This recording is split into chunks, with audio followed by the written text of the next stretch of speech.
If you feel like you are drowning in housework too, here girl, let me throw you a life vest.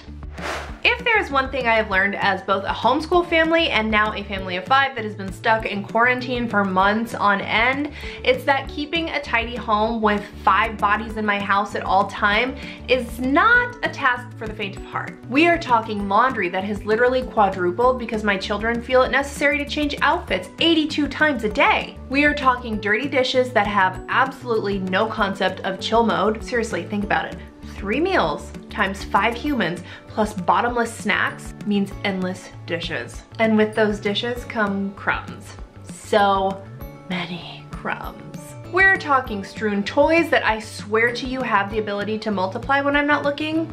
It's kind of freaky. It's entirely possible that I could drown under the tidal wave that is housework that greets me every single day, but I don't because I've got 3 tricks up my sleeve that help keep me afloat. So if you feel like you are drowning in housework too, here girl, let me throw you a life vest.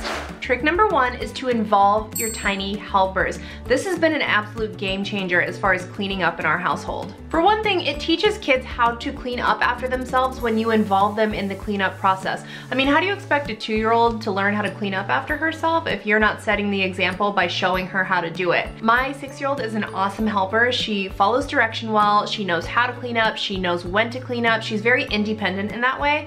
Whereas my 2-year-old needs a little bit more guidance. She will not help unless I am in the trenches with her cleaning up. Be the cleanup example by leading the way. Trick number 2 is to try and stick to a schedule. Now the love of a schedule and a good plan is totally the type A in my personality, but I promise it does help. I've designed a daily and weekly chore list that hangs in my house so that I know and my family knows what needs to be done and when. I like to hang the list that's in a place that's very visible in my house. That way if anyone decides they want to pitch in and help mom out, they can look at the list and go, oh, okay, today is Monday. I know that mom is doing XYZ on Monday, and this is what I can help with. The chore list is really easy to make because I've broken my house down by room, so each day I focus on a specific room, and then obviously any of the daily stuff like dishes or vacuuming or whatever needs to be done on a daily basis gets sort of rolled into that to-do list for the day as well.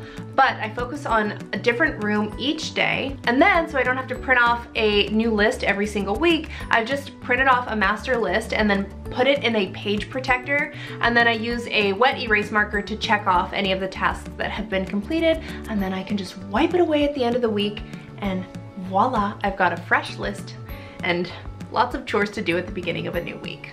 And trick number 3 is to lower your laundry expectations. This one has been hard for me. Come on sis, let's be 100% real with each other. Unless your kids are of the age where they can do their laundry themselves, they can wash it, they can dry it, they can fold it, they can put it away, laundry is likely never gonna be caught up in your house, at least not for a really long time. And that's been a hard realization for me. I used to get so frustrated with myself for never having empty laundry bins in the room. I felt like I wasn't accomplishing anything because there was always laundry in the bin. Ugh.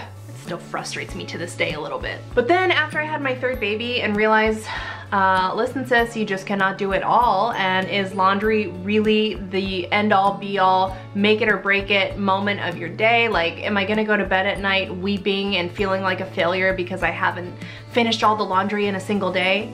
No, that's a waste of energy. So now I tackle 1 to 2 loads per day, at least I try to, and it's even better if I don't go to bed until the clean laundry has been folded and put away, because then I don't have to wake up and see it staring at me and judging me. But don't take my word for all of this. Try these tips if you are somebody who is trying not to lose your ever-loving with your kids home all day, every day, 24/7, all the time, to tidiness and beyond. I will see you next time. Bye.